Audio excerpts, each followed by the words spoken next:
क्षेत्रपालो विजेते. भगवान श्री काळभैरवनाथांबद्दल अनेक गैरसमज पसरवलेत. त्यांची मूर्ती घरात ठेवू नये, त्यांचा फोटो घरात ठेवू नये, घरामध्ये त्यांची पूजा करू नये, किंवा ते फार उग्र आहेत, फार तामसी आहेत, इत्यादी अनेक गैरसमज आहेत. वास्तविक भगवंत अत्यंत कृपाळू आहेत, अत्यंत करुणामय आहेत. तुम्ही त्यांचं प्रेम एकदा अनुभवलत ना की जगात तुम्हाला दुसऱ्या कुठंच प्रेम शोधण्याची गरज नाही. एवढे ते कृपाळू आहेत, एवढे प्रेमळ आहेत.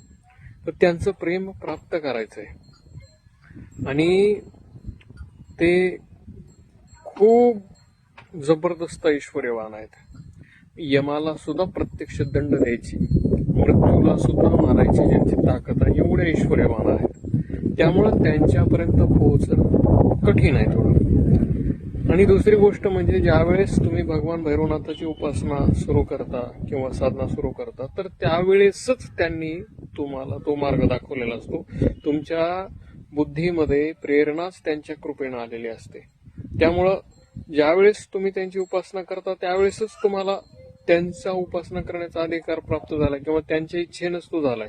त्यामुळं आता करावी का नाही हे प्रश्नच नाही. फक्त एवढंच आहे की जे होते ते आता बरोबर कसे करायचे. कारण भगवंतांनी प्रेरणा दिल्या आणि भगवंतच मार्ग दाखवतात. ज्या पद्धतीनं तुम्ही करता त्यामध्ये भगवंतच सुधारणा करून आणतात.